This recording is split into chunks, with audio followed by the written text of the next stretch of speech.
Bandito Radio 112 FM, a streaming radio station for all toy enthusiasts, collectors, photographers, and customizers. Built to match your mood and passion. Music from hip-hop to country and all the rock in between with host Howlin' Jim Jackson.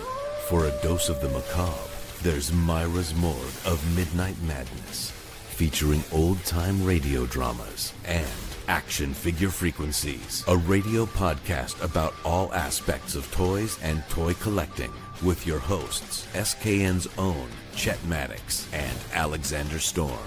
Bandito Radio 112 FM. Available to stream now on Spotify, Podbean, iHeartRadio, Amazon Music, and YouTube.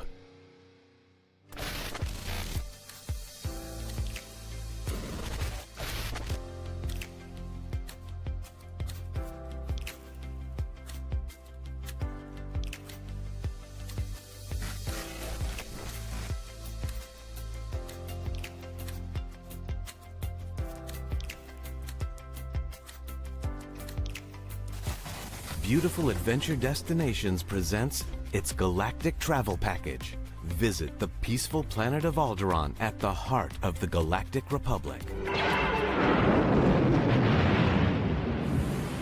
No refunds, no exchanges. Planet may not exist at time of arrival. Void where prohibited by the Empire. Long live Palpatine. Bad travel. We're not good. We're bad.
Good evening, everyone. And I know it's Friday night, and we wanted to start the show off in an upbeat, but we couldn't because one of our dear friends, especially my dear friend, Mr. Richard DURON, passed away. Now, you might know him as Crooked Small Collectible, but also he was a master customizer. He was a dear friend, toy retailer, Supreme, and just an overall great human being. And we found out yesterday that he had passed away. I'd like to give his condolences to his family. I see right now in the chat from Bitten Planet, that's AJ. They were friends since the fifth grade. To my buddy Joel, which is how I met Richard. I know he's hurting extremely well. I've done all the crying that I can, and I've gotten that out. And I know that there's a lot of people that are on Instagram and everything giving their condolences because he had such a wonderful and great spirit. He was a lover of every crappy movie that had ever existed, and he definitely made everyone know that. If you knew somebody that needed something, he was there. They call me the toy broker. I'm actually passing that title on to him. I can only say this as my friend is that when I'm gonna have to do a whole lot of work to make it to heaven because everybody knows me, I'm gonna have to put a lot of work in. But if I make it there, Richard's gonna be sitting there and he's gonna have all these 7 customized angels there for me. And he's gonna tell me when I say, well, hey man, can you get me the collectible God figure? He's gonna tell me I know somebody. So um, he was a Yeah, great it's guy. so He good. was he was a great guy. Richard was the best. A lot of the work that we did behind the scenes here, uh, he was working on, and you don't replace an individual like him. You're just happy that you had known him and that he impacted your lives. And I know that we did as well. So tonight is going to be dedicated to him. And later on, I know we did a show called The Tribunal. And we're going to take a little time off of that because I want to put together something extremely well for him because I can't really kind of do that show without him at the moment. But um, we're going to bring on some of his friends. We're going to talk and we're going to laugh and we're going to try to do things. Same thing with the SoCal Joe show. He will always have a presence there. I love and I miss my friend. And tonight's dedicated for him. So we're going to run a little bit of a memorial for him as we start this.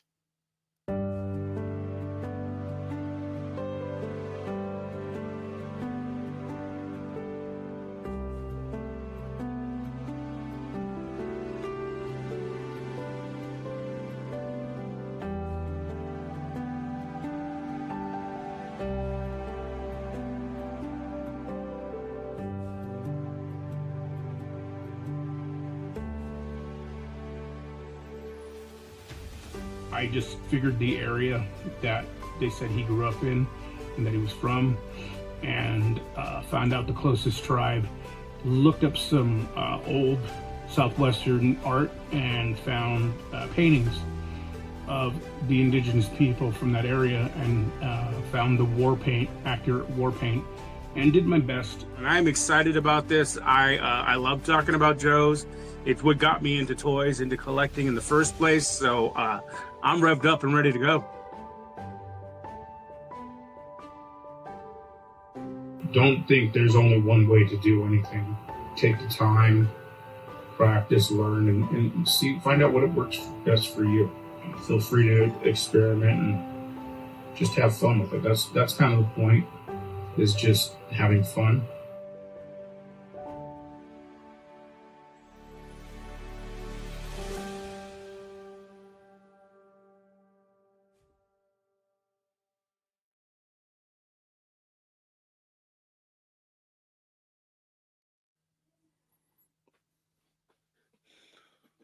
All right. Well, like I said again, beautiful piece. If you can help out to his GoFundMe, most definitely.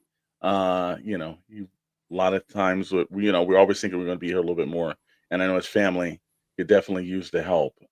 We love him, miss him, and we're going to do just like Richard would. He was our ever ready guy. He was always ready to power on whenever you needed him. If you called him 5 minutes before the show or you called him 2 days, he was ready to go. And I'm going to honor my friend, and we're going to do this tonight. So let's run the intro and let's start Pixel Plasticing.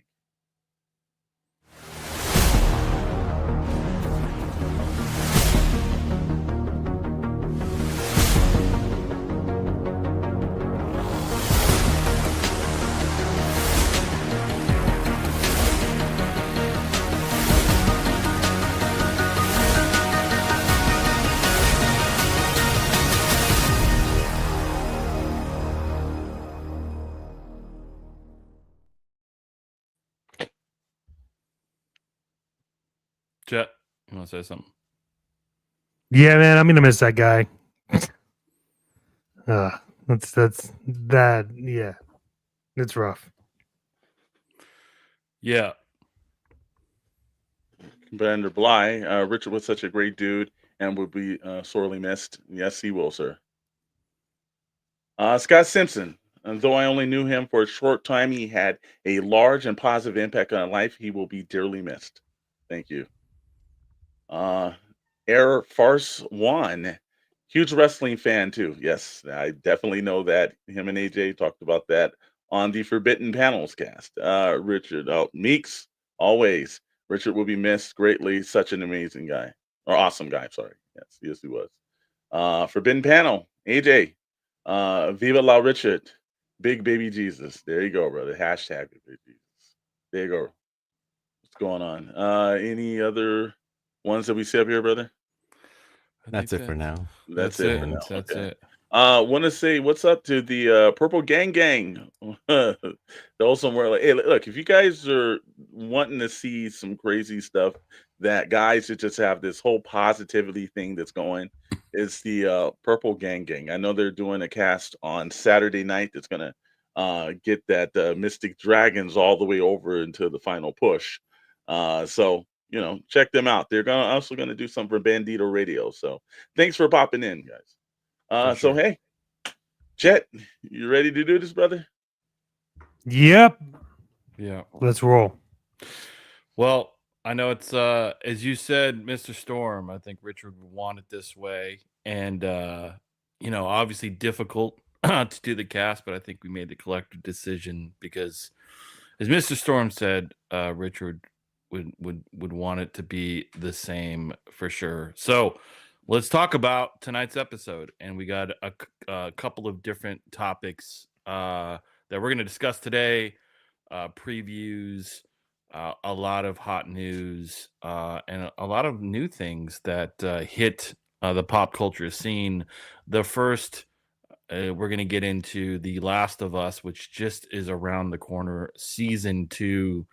We'll talk a little bit about what that is going to look like, our thoughts. Are we looking forward to it? Any potential story rumors? And then we'll jump into the announcement of Spider-Man Part 4 and a brand new day, which is so interesting that the release date is just a few months before Avengers Doomsday. So what does that mean? Marvel, Disney stacking the cards for 2026. We'll talk a little bit about Andor as well. We've got the Sarlacc cast and podcast in the chat, so if I'm sure they're going to talk in more depth about Andor as that hits, but we'll talk briefly about what that looks like and are we looking forward to it, and tons of other things centered around toys and comics. So without further ado, let's jump in to, first off, Last of Us season 2. I see some in the chat. Awesome, man. Awesome. Forbidden Pit. I mean, it was a tough time for us as well, but I'm glad we were able to put that tribute for Richard together. I know Meeks, you asked about the Superman trailer. Sure, if we got time, we'll definitely talk about the extended Superman trailer. Some controversy. I'm assuming you are not excited about the extension there. How do you get that? Yeah. Based on that comment. Well, let's talk Last of Us. So HBO, I think raving reviews from last season. Everyone's looking forward to this hype. Pedro Pascal's in every single thing, and what he touches is gold. I just recently saw Gladiator 2 for the first time. I didn't see it in the box office. Actually entertaining. I mean, he doesn't make any bombs. So let's start with this. I know Chet feels really passionate about the Last of Us franchise. I do. So what are your all thoughts? Did you enjoy season 1, and are you looking forward to season 2? Here's the thing. I've said this from jump, and I know that everybody says that The Last of Us was a good TV show and blah, blah, blah. But here's my problem is that The Last of Us, if you want a good TV show, then all you have to do is go in and cut out all the gameplay and just put in the cutscenes from the game, and you have an amazing TV show. The Last of Us TV series, while I think they did pretty okay, there's just a lot of like inflated bullshit that we didn't need. And honestly, like, this is coming from a guy who just didn't finish the first season because it just got stupid and I had no desire to see it. Now, maybe I could be wrong, but also they did the same shit with the second version of the game when they came out with part 2, and it was like the game was okay, the storyline was mediocre at best. Still some of the best graphics that there are. I give it to them. I think Naughty Dog does really good. I'm gonna probably go through and try to watch the rest of season 1 so I could kind of see if season 2 is worth it. But man, honestly, it just felt like I don't know. I like to answer Commander Bly. like season 1 even kind of like left the storyline from the original game. Look, if you haven't played the original game, for those of you that have been following me for a long time, I streamed this when I had my own channel and I was doing all that stuff. If you haven't played the original game, I advise you to go play the original game. They have 43,000 different releases of it, and play it, and you'll see what I'm talking about. See, Forbidden Planet got the Firefly tattoo. See, that's fantastic. But I don't know. That's my thoughts. I don't know. It could be good, but yeah, I don't know. What do you think, Dr. Brinley? Well, I never played the game, haven't seen the show. Yeah. So, because everyone's saying that the first season was good, except, of course, you and Mr. Storm, so, that's why I didn't bother. But I called out on that one. That's good. Maybe I'll check it out. But I'm a blank slate on this, so I haven't seen the game, so I can tell you whether it made any sense or was interesting to me as a novice, to the franchise. If my old partner Colt Cannon was here, he'd have something to say, But Rad, what do you think, Rad?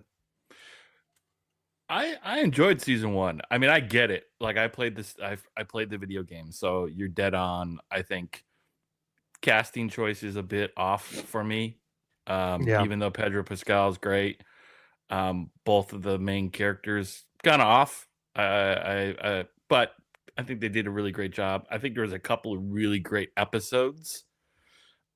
What they've done really well is that you didn't need to play the video games to really feel connected to the story, and there's some good character development. That's why I think it got really great scores, and people that hadn't played the games got connected. And I was chatting with a few people, some colleagues, and they were excited to see season 2. And I was like, "Did you play the game?" They're like, "No, didn't play the game, didn't pick it up afterwards."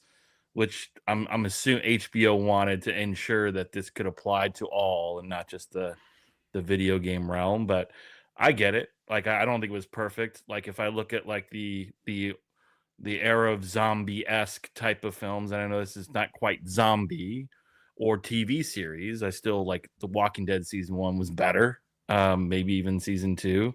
But I'm looking forward to it. There's not a lot of amazing content available, so we shall see.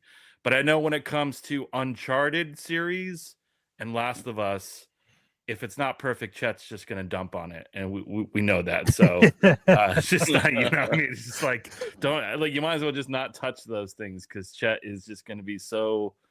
I mean, it's over, and they ruined Uncharted too. So I know Chet's sad. That's not even that never even happened. That's not even a thing, man. Yeah. What about you, Mr. Storm? Okay, well, here's the thing. Yeah, Chet and I aren't fans, but I'm looking at the people. Meeks stated the casting could have better. And also we've got, let's see, Forbidden Panel said needed more zombies, and Nathan Felton can't fill every Naughty Dog lead role. And he's got that. Here's the thing. I thought, after having The Walking Dead for, I don't know, damn near seems like 20 years, but I think it was on for 10 years or so, or maybe 12 when the show ended up popping on. I have seen everything that they did in The Last of Us before. Nothing kind of shocked me, especially after a decade plus of The Walking Dead. It's like I didn't see them doing any new ground territory other than whatever the spores and their situation was a tad bit different. I've talked to people that played the video game. They said it doesn't compare to it in any way, shape, or form. And I thought the TV series seemed extremely Hollywood-esque, where they were just going to write a story that they want to do and put in their plots and their situations and their kind of overall tone, and not really service something for a lot of the video game fans. So I wasn't a fan of it. I'm probably not going to watch season 2 because I just thought it was pure garbage. So that's my take on it. Yeah. See, that's the whole problem that I have is exactly what you said. Like it it was just they were just rehashing The Walking Dead with clickers. Like they weren't trying to do what the video game did. The video game storyline, first of all, if you haven't played the video game, the first 10 minutes of the video game that introduce you how to play the video game is probably one of the most like gut-wrenching storylines to kick off a game ever to have existed at the time. And it's just like I get that you got to write things for TV versus video game versus comics, whatever. Like I understand that, but like you're not even trying to follow it. You're not like you're just using names and it's like they didn't even try. And I'm with you, Mr. Storm. Like they didn't. It's just not a. It was like The Walking Dead with clickers. And yeah, it is the up of video games. So Yeah, that's all. you know. That's all I'm gonna say, I guess. Well, I'm going to make a bold prediction, and I believe that this season will be better than season 1. I think they've gotten a lot of positive feedback, and I think they know perhaps where to take it. I think you're going to see a bit more action. There'll be some new characters. I don't think they'll shy away too far from the game plot, but obviously there's going to be differences. But I'm going to say that season 2 will be better than season 1. I'm hoping at least, but again, I'm looking forward to it. It sounds like the PPI crew, not as much, so I might be on my own island, but that's okay. And the chat is definitely fired up about this too. So which we're not ignoring it. We just were letting you guys have your own personal conversations with it. But and I'd like to reference Colt Cannon always hears his voice. So I'm excited that he's here. Yeah, I was about to say that too. Welcome in, Colt. Again, I don't know, man. I just thought the first season was just like, again, I understand where they get the critical acclaim and everything else from it. I'm not deteriorating from that. I understand it. I just thought pure as watching stuff is like I'm paying $19.95 for HBO, and this is the shit that they gave me. It's like it's just like give me something else other than this of something you just rehashed before. So I'm not going to watch it. Hopefully we'll have to get one of our zombie reporters to sit here and give a breakdown. But we'll see. I got you. We'll see. I'll be the only one. We'll do a special episode. I'll be talking to myself in the mirror. You know what? You can do the reporting in with Colt Cannon. You guys could go over that. Colt Cannon's got the Daredevil hearing, man. Like he hasn't popped on in multiple episodes. You say his name once, and he's in the chat. So that is power. See, Colt, I appreciate you. I appreciate you, brother. All right, well, moving on. Spider-Man 4. Oh boy, Spider-Man 4 was announced. I think the big shock was how soon it's releasing. And Avengers Doomsday is right in. So I think Doomsday is May. Spider-Man is. When is the Doomsday release? Doomsday is back, actually. So they just gave word I think about a week or so ago. That is being pushed and postponed. So now that's probably why they moved Spider-Man up. Is Doomsday officially postponed? It's not 2026 anymore? It's postponed. They put that out, but they're pushing that. I guess look, that's a lot of logistics and everything to put together. It was May 1st of 26.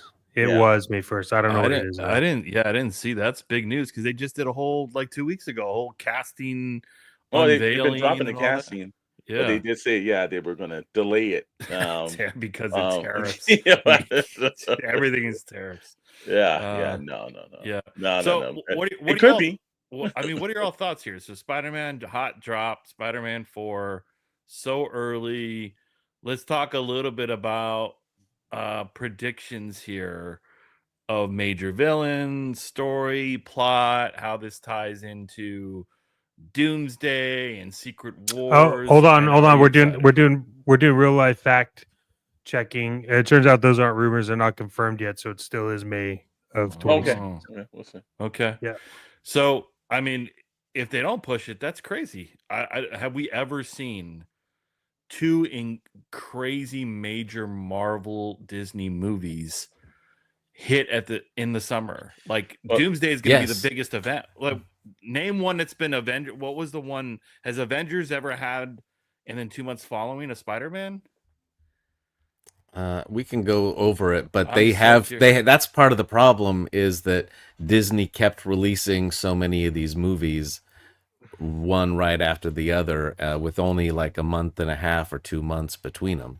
I don't remember big blockbusters like this, like anticipatory, the shit that they do, Captain America, and then the next one, that all makes sense. But for these two really highly anticipated films, I'm so surprised that they're being released. I'd figure one would be pushed into the holiday season.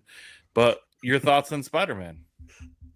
Well, I'll give you the same thing like Commander Bly just said. That worked really well for Star Wars. This is how I think that while it's stated rumors, we've heard some background noise that it's not, because the Russo brothers just can't get it together and they're still having problems. And Marvel's new mandate is to make sure that they have a functional script before they start shooting things. They're trying not to do the old Marvel that was, worked in the beginning and then in the middle stages didn't. So that's how I think the rumor is actually a little bit more legit than anything, because of the fact is that Marvel's got to be extremely careful right now.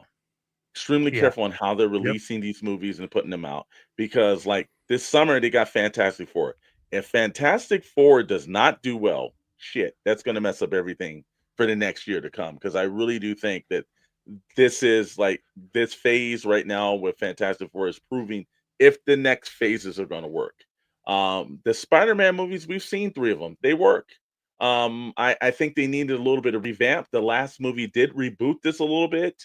And look, I thought some of the casting for the first 3 movies didn't fit Spider-Man extremely well. I like Tom Holland. I didn't like the side characters. I thought they did a great job on most of the villains. They've got a chance to reboot this now and hopefully get some comic accurate characters to be side by side with them and kind of move the direction into Spider-Man coming into his own, other than out of the shadows of Tony Stark. So I'm hoping to see that. Look, again, so far everything's done right. The only one thing that's kind of scares me is there's another director taking over.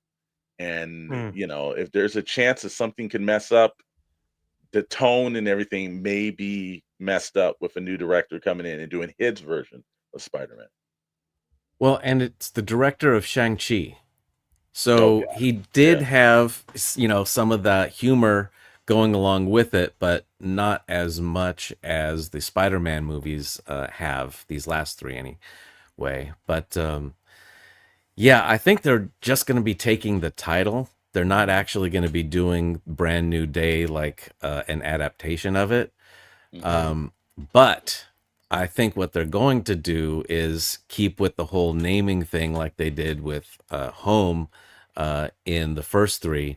It's going to be something day, something day, something day. So I think the end of this trilogy is going to be, was it One More Day? And then they can do like one more giant multiverse thing, going back, trying to save either someone new or bring Aunt May back. But I think they're just setting up for this whole new thing. I would like to point something out that I don't think is talked a lot about. And that is, if you look at the Avengers from the start to where it's at now, right? And you notice that they've done something that is a little weird.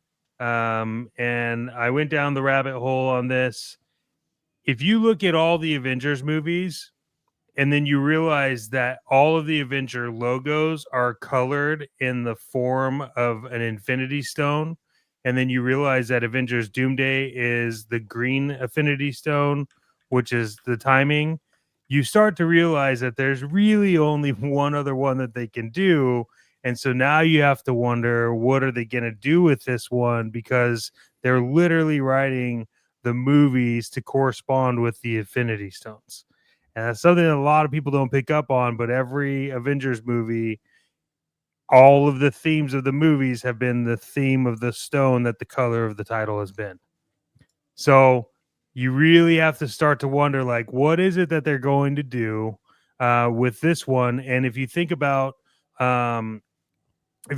like Robert Downey Jr. and then Spider-Man and kind of what they're doing, there is this whole idea that with Robert Downey Jr. coming back as Doom, that it resets the entire Marvel universe where nobody knows who Spider-Man is anymore and nobody knows and remembers anything. And then you start to get into this world where we can go in where Doom basically puts himself to be a god and recreates everything, which is in line with that story of Doom ripping out Thanos' skeleton. Yeah, I think that they do have an opportunity to reboot all of this because I Yeah. think that's the whole reason why Doomsday and everything is an issue. There's going to be a reboot scenario. I know there's been leaks of like the Black Panther, and they're saying that's not the artwork and everything else like that. They've got something cooking. They're going to have to reboot it because they have to get another Captain America. They have to get another Iron Man. They need the core essentials. The reason why the universe isn't working right now is because nobody recognizes the characters because they're not the famous Marvel characters, and they're going to have to find a way to soft reboot this and bring in. Look, everybody knows who Spider-Man is, and at one point, Tom Holland's not going to want to play this character. You know, he's getting role after role, and it's starting to get a little different. He's going to naturally want to step down. He's going to figure bigger roles. So a reboot is coming, whether we want it to or not. But I damn straight think that everybody in the industry wants to see a reboot because they can't sell as many Captain Americas. They can't sell the Black Panther. They can't sell all these characters. They just, in the course of a decade, screwed off. And now they're going to need to have that reboot. So I'm looking forward to this new series because I really do think this new Spider-Man, getting rid of MJ, getting rid of Harry, getting rid of all these other side characters that weren't kind of comic accurate, is going to only help them shift the new storyline where we can just get to Spider-Man and what he's going through. Yeah. I think we're going to see Black Suit Spidey. Symbiote Spidey's got to make an appearance. There's a rumor site, one of the Twitter feeds, and this account has been fairly accurate on leaks, and in the beginning of the year confirmed that we'll see Symbiote Spidey. How that all integrates, time will tell, but obviously Secret Wars, you have the Black Suit Spidey, so whether that's at the tail end leading into Secret Wars the following year, 2027, or whatever that may be. And then we talked about it, Sadie Sink has been cast in Spider-Man 4. What role does she play? I think Spider-Gwen, we haven't seen a live action version of that character, so I think that would be great to see a live action. So those are the two characters I'm going to look forward to.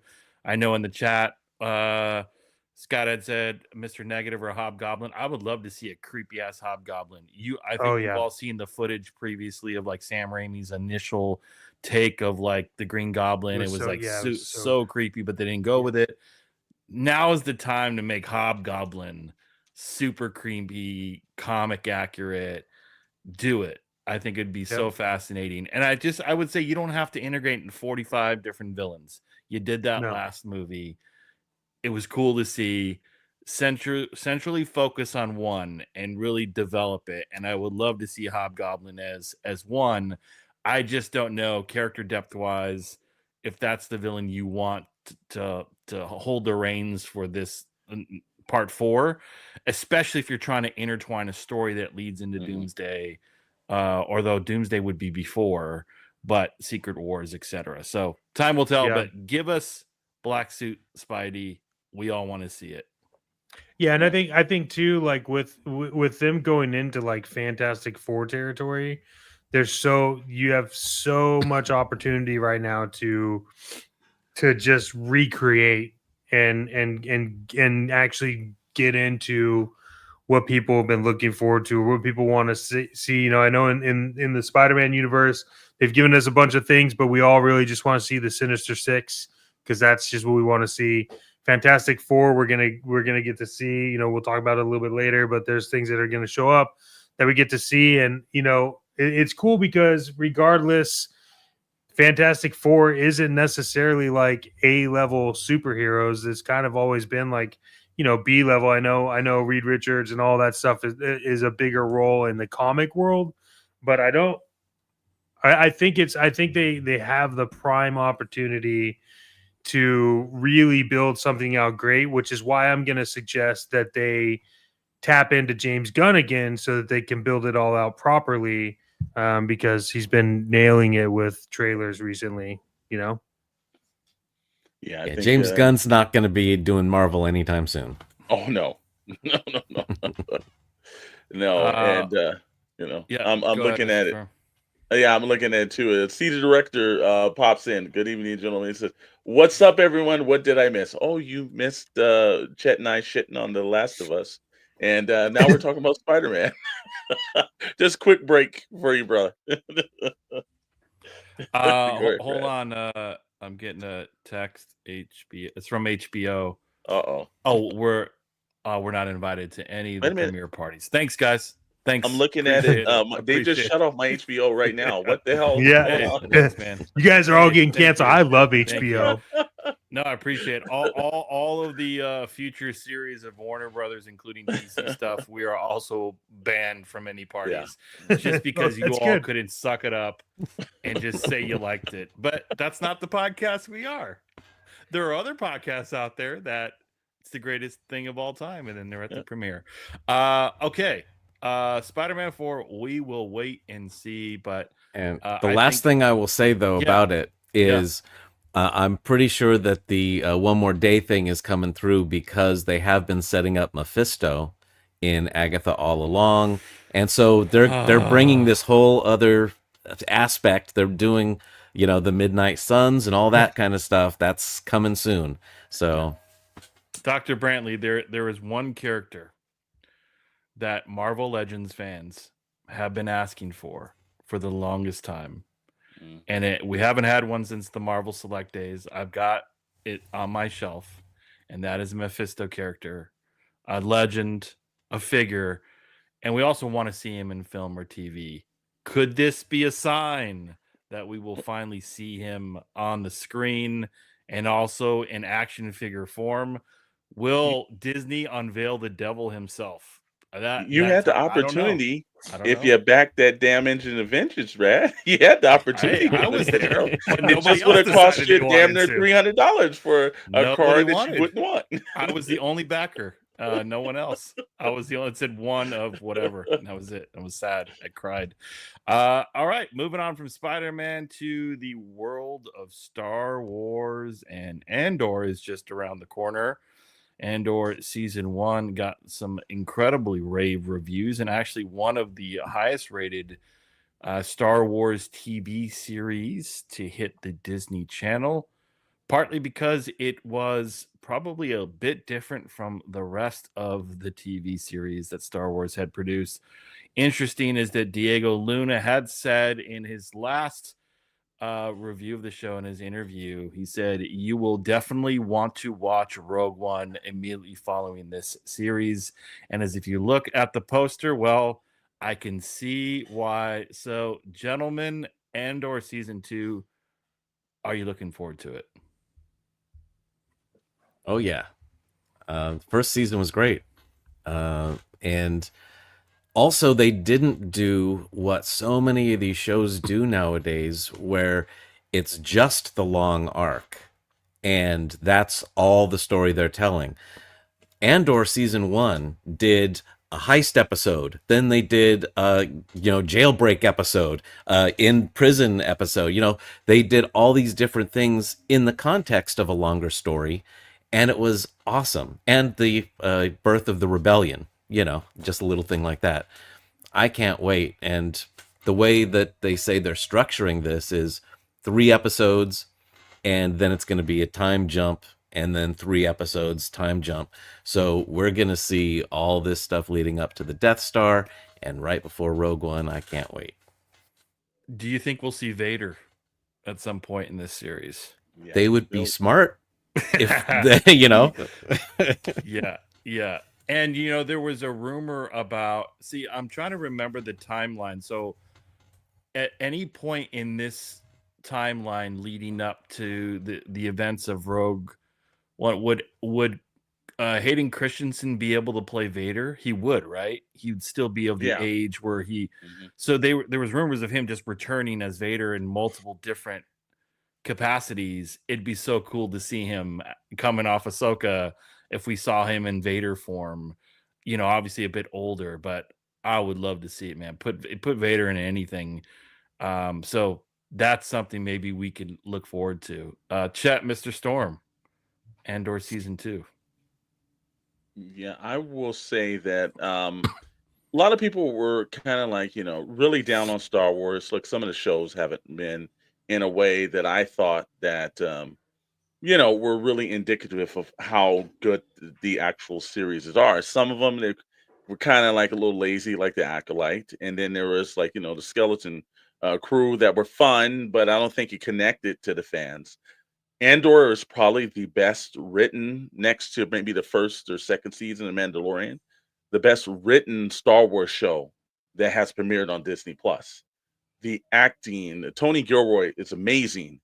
It had everything that you wanted in a Star Wars series, yet excelled your expectations. This is one of the reasons why the second season, Hella High Water, I will be watching every episode, anticipating, because I know that this is how you do Star Wars correctly for the fandom. So that's what I got to say, Chet.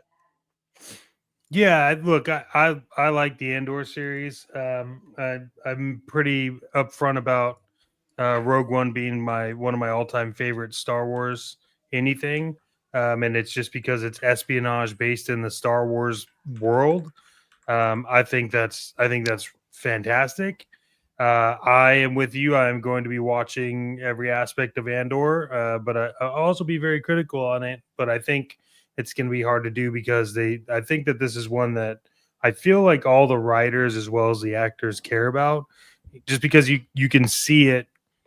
I mean, they're all good episodes, and yeah. Plus Rogue One is epic, and so Yes, when you're it is. told to like go watch Rogue One after this, like okay, Yeah. so I think it's good. And Yeah. Commander Bly hit this right on the head. Andor is mature Star Wars. Many of us thought we were getting with the prequels. Boys, we are wrong. LOL. Which he's very right on that. And like I said again, I think the killer is just like Chet said. Rogue One is probably outside of the original trilogies for me one of the best Star Wars movies on point, even if they threw the Vader in thing last minute and everything. Well, whoever put that in damn near capitalized that movie because it is one of the films. I don't care when it comes on. It's like to me, it's like Empire Strikes Back. Comes on, shit, I gotta watch this. That's Yep. exactly what Rogue One Yep. is. Yep. Look, Rogue One had there's two scenes in the history of Star Wars, and I might get hate for this, like all things Star Wars, right? Because I'm a Star Wars fan, but I'm not like the Star Wars guy. Yeah, it's because we all know Star Trek is way better. It's fine. Just keep going. No, Star Wars is way better than Star Trek, but I'm looking Well, forward you to should that be over on the difference. Sarlacc podcast. I then. will. If they have me, I'm a Star Wars guy. I don't own any Star Trek memorabilia. I'm Star Wars through and through, from the beginning through the end. I bleed blood. Imagine I unveil a tattoo, and it's like I think the this Rebel, podcast is done. yeah, I think it's done. I think We're out. We're out. Quit on the spot. But what I would say is, Rogue One, the Vader sequence, is Yep. top of all time for me. Yes. And then obviously Yep. Luke's appearance in the end of season 2 Mandalorian. Those two sequences for me, I got up out of my chair like a little kid screaming. Those Yeah. are the only two sequences in Star Wars history that have got me like I was an 8-year-old kid jumping up for joy. And both happen to be Anakin and his son. But I'm looking forward to this Andor, and I think Diego Luna is amazing in this. Yeah. And I think they're going to crush it again. I can't wait for it. Last thoughts, gentlemen, before we jump to SKN News. And Last was bad, Spider-Man good, Andor great. Very good. And that leads us into SKN News with, with all right, Positive Storm. transition. Here we go.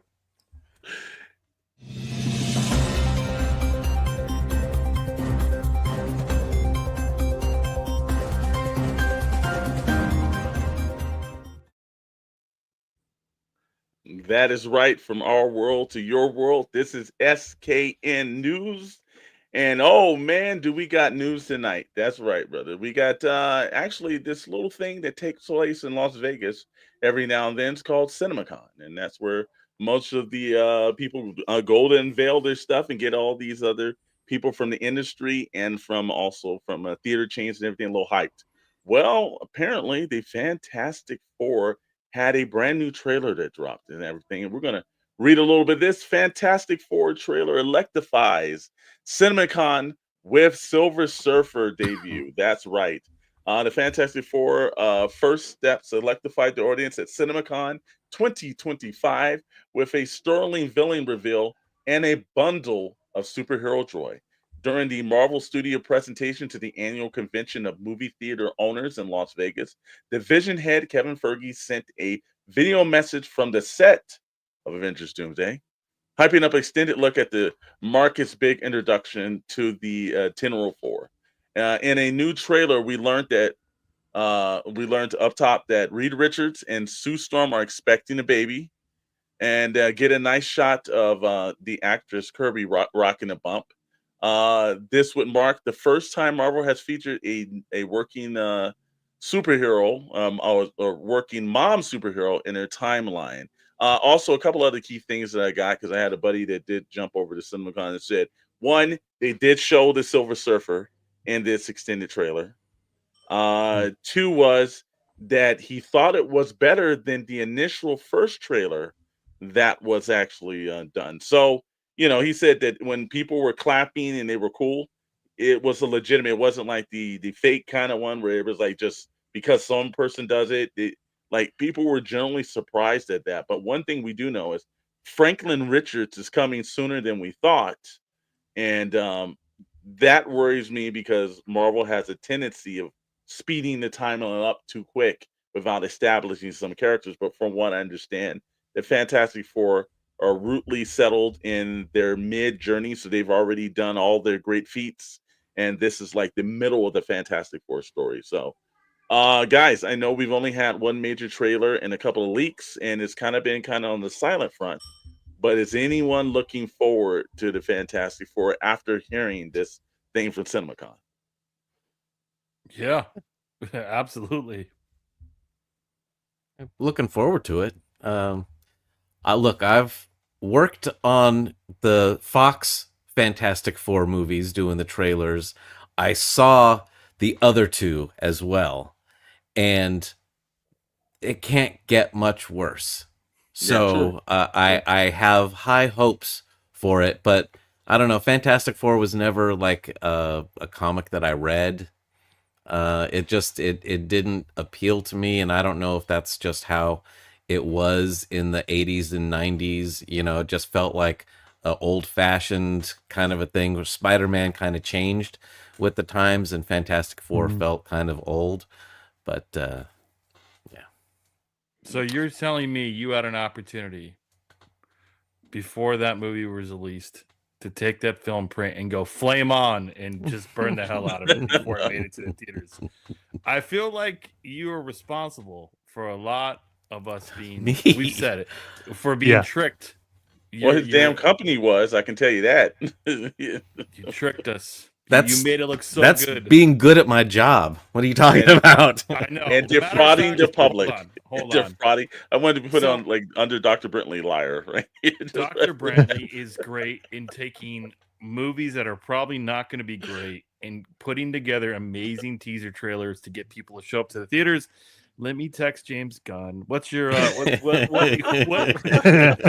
Because he needs a lot of help ASAP. Yeah, I mean, look, I'm a huge. I've always been a massive fan of Fantastic Four, and I know that that's probably not the most popular thing to be a fan of, but I do have Galactus tattooed on my hand, I do like Galactus. I love all of the celestial and all of the space and everything. I think that every Fantastic Four live action iteration has been pretty rough. And that's me being nice because hopefully, we can get them to come on this show. But hey, look, from what I saw, Mr. Storm told me about the CinemaCon and all that stuff that went on. I started looking it up, and I'm kind of excited about it. And look, at the end of the day, I don't think you could make a movie. Well, I mean, I probably shouldn't say it, so I don't think you could make a movie worse than any of the other ones that came out. But they successfully got worse and worse the newer and newer they got. So I don't know. We'll see. I think the hardest part that I can see that's going to happen, and I did hear that Silver Surfer is the female version, which is fantastic because that means they're starting from jump before Norrin Rad got in there. Look, my only fear is the scale of Fantastic Four in how big do they make Galactus, and then do they keep it to scale from that? I don't know if you guys remember that the one Hulk movie where the Hulk was like 33 different sizes, and everyone was like, man, that's bad. I'm hoping that doesn't happen because this will be the first time we see Galactus or a version of Galactus on screen. But I'm a Fantastic Four fan, so I will be going to the theater to see it regardless if everyone says it's like a shithole movie. I will go see it in the theater just to see it in the theater. So I'm excited. Well, they set up the size of the Celestials in what was it? Eternals. So if that was accurate, about the same size, that's probably what they're going to do with Galactus. Yeah, they had Astrum, and no one saw those movies. So what size was he? I mean, I saw Eternals. Yeah, but even Astrum in there because they had that's who it was, right? Astrum was like in the water, and he's supposed to be bigger than Galactus though, which is kind of weird. So I don't know how big that water was. Yeah, well, I think he also showed up in Captain America: Brave New World, which actually no one saw as well. So we'll have to have a celestial checker to give us the actual sizes and everything of that, since none of us watch those movies. But anyways, we move on to our next subject, and this one always is a tough one for us. Houston, we have a problem. We do have a problem. This week started off I like to say, shitstorm of the industry with the $30 figure being revealed. And there's a very good breaking news that is going on right now that actually shows that and the thoughts of us from the channel over here. But Hasbro is running something, and this is something that was brought to me by the chat, which was very interesting. If you have the opportunity to listen to an earnings call, and they're going to do their first quarter financial results call on April 24th. You should listen to it because myself and Chet and Rad and Dr. Brentley and all of our public out here that is actually watching these and purchasing these figures, we directly involved to what they're going on and doing. And so far, we've heard a little bit of displeasure with some of the stuff they're doing. So this is an opportunity to find out, one, their earnings, two is their plan for the future. And Chet, I'll let you explain it better because you so eloquently did that on action figure frequency.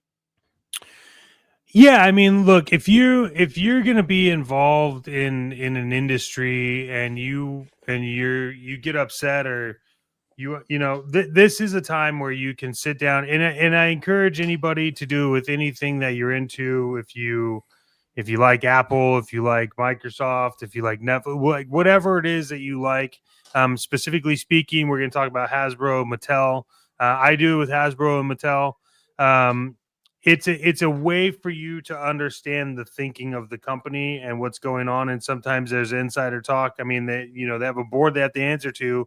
So all of that information is public. So you get an idea of like how the industry is going to go, because regardless of what you want to admit about whether there's independent toy companies or anything like that, Mattel and Hasbro kind of push that. even NECA, while they're a big player, they're still a private company, so we can't really pay attention to anything on that. But the reason why you listen to earnings calls is to get an understanding of like where things are going to go. And I know that we had originally talked about on Action Figure Frequency, like how soon do we think we're going to see the $30 figure?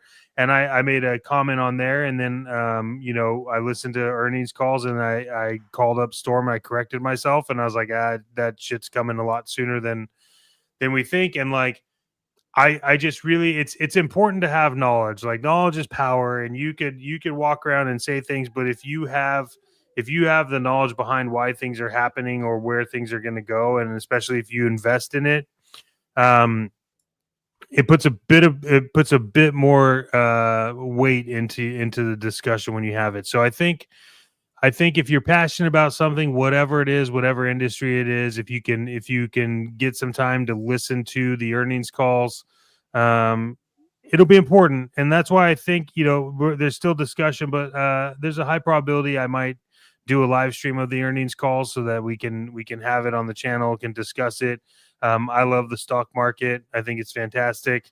So, it's a little bit more relevant to me in terms of just like, I have fun with it.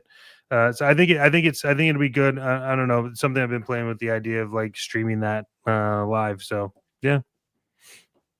Yeah, I think it definitely should be. Like again, it's your earning dollars that's putting into companies. You might want to find out what the company has the plans for them, and it never hurts because I do think that they are a major corporation. They are held accountable and to a higher esteem. If you have any stock that's in that and everything, your decision making just like any other person on the board that owns stock. So it's a very good one. And Hasbro's been there's been a couple of successful things that they've been doing. And again, this week we just saw at the beginning of the week that there is a price increase, and a lot of people thought it was going to go to $27.99.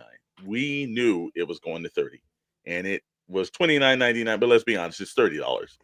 It did jump, and then we had Big Bad Toy Store that came in around 34, and then we had, and this is the elephant of the room. If anybody out there has been looked at our opening, you noticed that there was no Entertainment Earth. I'm not qualified to tell that. Rad handles most of the business. Rad, do you want to explain our decision as a company with Entertainment Earth? Yeah, I think we've moved on, and we are actively sourcing another partnership that hopefully could provide better incentives for the fans and our listeners and our subscribers. And at the root of it all, not to say that like big corporate partnerships aren't important as things progress, but we've always been about the mom and the pops. We started this channel in supporting Toys versus Games, a local toy store in the California market. And I think we'll continue to seek those opportunities and any other maybe smaller scale websites and companies. And we made a lot of great connections at Toylanta last week, and we're excited to continue to see what the future holds. But I think again, we're trying to provide you with some great value, and if we can give back to the smaller companies and smaller sites, we definitely will. So more to come. Stay tuned. But we appreciate everything for EE, but we've moved on. Okay. All right. Dr. Britley, your 2 cents, or actually at 99 cents. Oh, yeah, no, it went up. It's it's an extra $2 if you want my opinion, apparently. So no, I mean there's no reason for them to be charging this extra fee on top of everything else. Like if it's shipping, that's a different thing. But this is straight up the cost of the figure is almost $10 extra, and that's stupid. Yeah. Yep. All right. Well, like I said, from there, remember, listen, April 24th, get on it. But we're going to move over to the master of the X-Men. That's right. the person that shaped them for the longest time, Mr. Chris Claremont is returning to probably one of the most beloved storylines of all time. He is coming back to do a prelude to the Future Past. And if you don't know the Future Past storyline, Days of the Future Past. In fact, it was probably one of 20th Century Fox's best versions of the X-Men movies. Fantastic if you have a chance to see it. But Marvel Comics has announced a new one-shot, X-Men by Chris Claremont, Prelude to the Future Past #1, featuring a prelude story once only available in the Marvel-made Paragon collection. Chris Claremont, a limited edition prestigious hardcover. The one shot arrives in comic shops on July the 3rd, and it is drawn by, and if you are a fan of the Fantastic Four, one of their best artists was Salvador LaRocca, and Oh, he did so a good. hell of a run along with Carlos Pacheco. Great runs if you have a chance to go back and get some. We were talking about Franklin Richards and a lot of that storyline. Uh, Salvador LaRocca drew a lot of that stuff. So it's nice to come back to this storyline to get a prelude like this, especially something that was extremely hard to find. One, I'd like to know everybody's opinion. Did anybody read the Chris Claremont run at any point? And two is, are you happy he's coming back? Yeah, Yeah, I did. Yep. Yeah, I got the one of the graphic novels that had God, what was it? God kills or Man Loves. Man Loves, Mhm. God Kills, something like that, and Yeah. and Days of Future Past. So it was like all the good Chris Claremont, early '80s kind of stuff, and it was fantastic. And they could tell a comic book story in one issue. Two, if you're going back to the past and screwing everything up, that took 2 issues. He's really good at what he does, especially with all those characters. Yeah. So I'm gonna be interested to just read it. Yeah, I am too. I mean, I think his run had some iconic stories, defined a lot of the characters that we know today, and so basically not the father, but someone who really helped build the X-Men for who they are today is grab the reins, and so maybe it gets my interest back into the X-Men franchise as it pertains to the comic book pages. But we'll see. X-Men is we're gonna see X-Men in the major motion pictures, so it'll be hot. And what better way to introduce fans back into comics than having Claremont at the helm?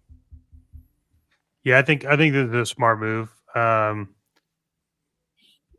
I think unfortunately we've talked about this, but yeah, unfortunately some of the newer writers just aren't understanding comics. And when you add someone that is as influential and as relevant to X-Men as Chris Claremont writing something else, I mean, number one, bummed it's a one shot, but also I'm not, because it's like you're gonna have this like amazing writer come in and write a one shot, and now you either have to keep up or like get out. And I think that I mean, all I can say is if you've never read anything Chris Claremont has written, like go read it, because it's it is unreal. And I think that this is gonna be good, and I hope that it just sparks that level of creativity in others to do what he does. So All right. Well, gentlemen, we get to the point in the hour where, you know what? That's the end of SKN News.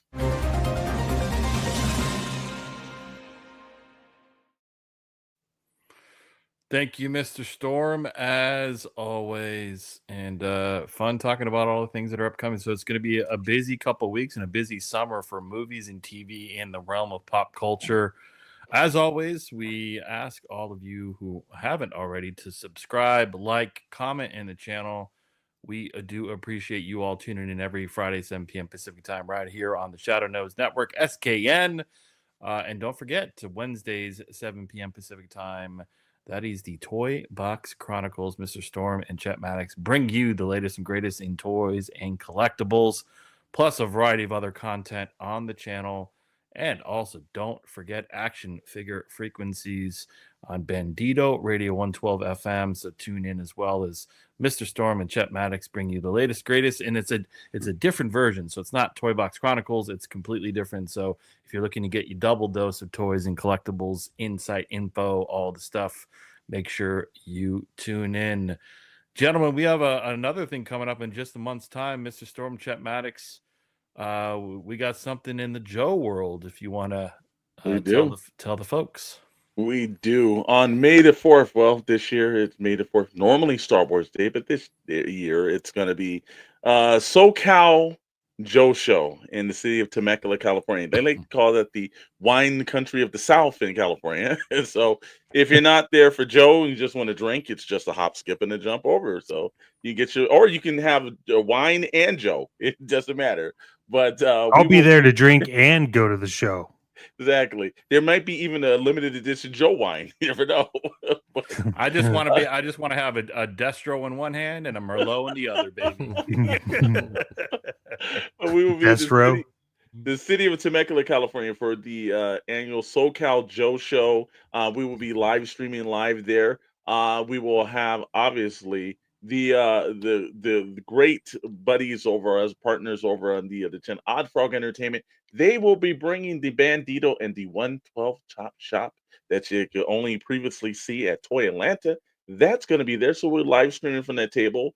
And while our good buddy Richard was unfortunately not able to make it, AJ, his good friend since the 5th grade, will be there representing as well for him there. So our buddy will be there at that show and will come with some special items that we were going to debut on the tribunal. So, in essence and everything, it's still a celebration. Looking very forward to it. And a couple other things we got coming up. We were out in Toy Atlanta, and there's something coming to Action Figure Frequencies, Bandito Radio, and it's the Purple Gang Gang. Yes, that's right. So now you've got, Blitz Transmission, the Skeleton Tomb, the Sarlacc Digest podcast, and now into the Alliance. That's what we're going to call it at the moment, the Alliance. It will be the Purple Gang Gang. Those guys, if you haven't seen them, absolutely fantastic. They have such a positive energy. In fact, if you watch the Toyland After Dark, you're going to get a sense of at least Van, one of the members, who is absolutely hilarious. Great time, great situations. Loving to see them. They've got their special. They're going to be kind of like doing a marathon for the Mythic Legions Dragon end of campaign for tomorrow. So go check them out on their channel, the official Purple Gang Gang YouTube channel. We will be promoting them more. They will be promoting us. And guess what? We have something that premiered. And if you haven't watched the Toy Chest on Monday and you didn't watch Toy Box Chronicles on Wednesday, what are you doing? You should have been watching both of those shows. But if you did miss it, well, we got a little special presentation from Toy Atlanta that we thought you all might want to see. Here, each one is different. Each one caters to a particular, segment of the collective community and everything. And here we go. This is the track. This is the track to start along this new line. I don't know if the audio works. Well, we can It does. That's our track. Hey, it works. Alt 9 under Odd Frog Entertainment collaboration.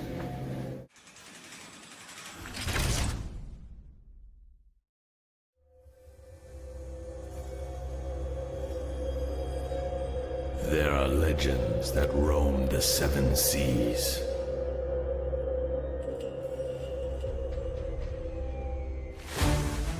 Introducing a new line of highly detailed 1/12 scale action figures and creatures. 7 pirate factions clash for dominance over the 7 seas. And the dark secrets lurking beneath the waves. Treasure and glory await, but so do curses, monsters, and something far more sinister. Set sail for adventure. Face the unknown. Skull and Bones, Legends of the 7 Seas. from Vault 9.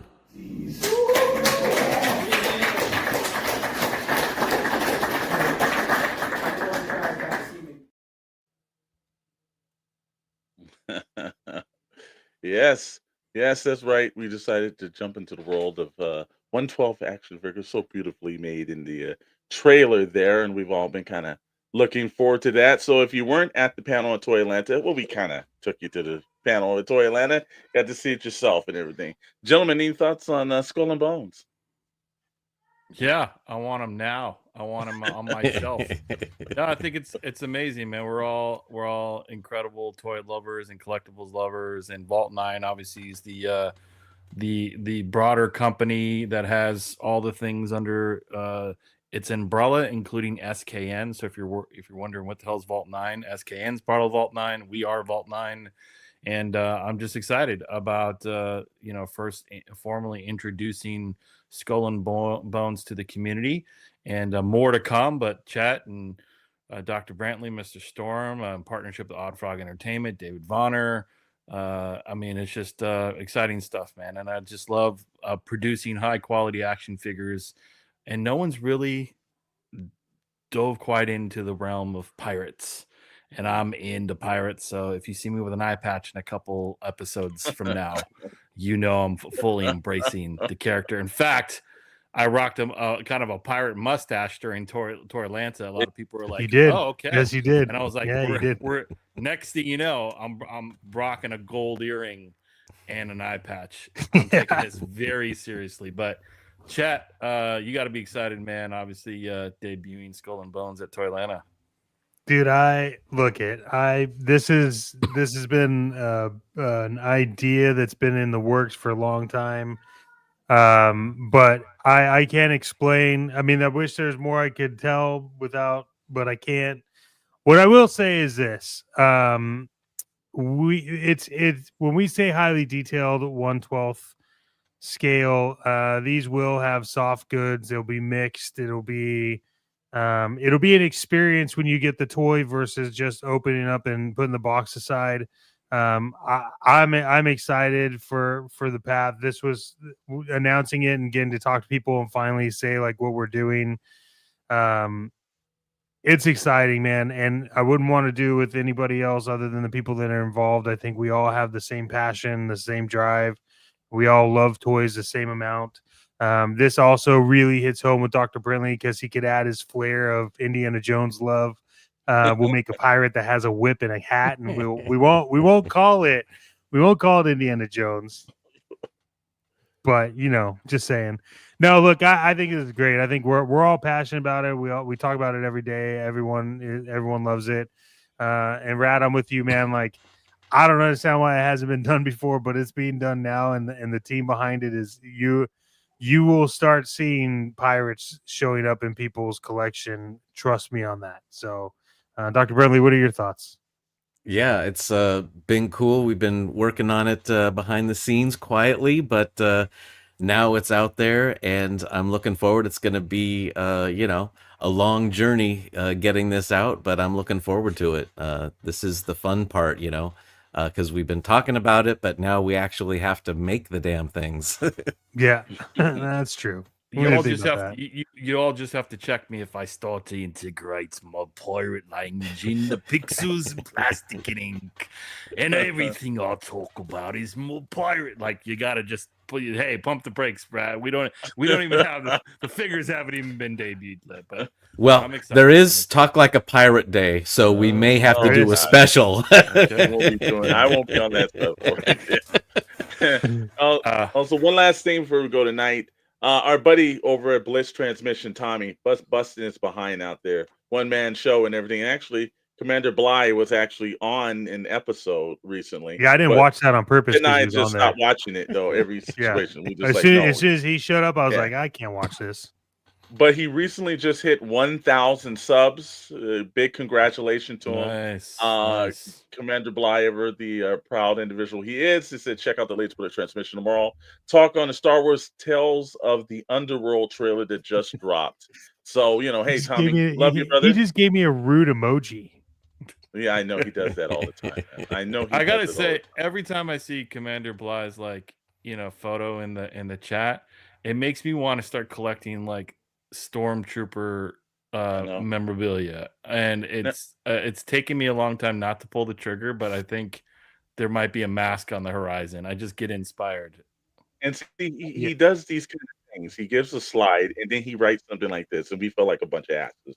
So figures from knowledge understand what makes a great figure. Plus, David's design experience and skills sounds amazing. So it's half-hearted. Like, we give him at this point, but very much.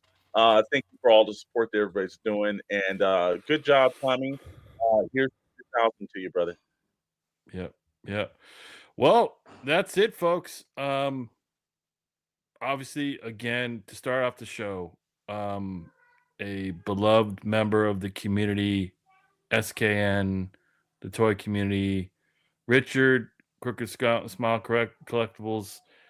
This show and future shows and what we do will go out to you.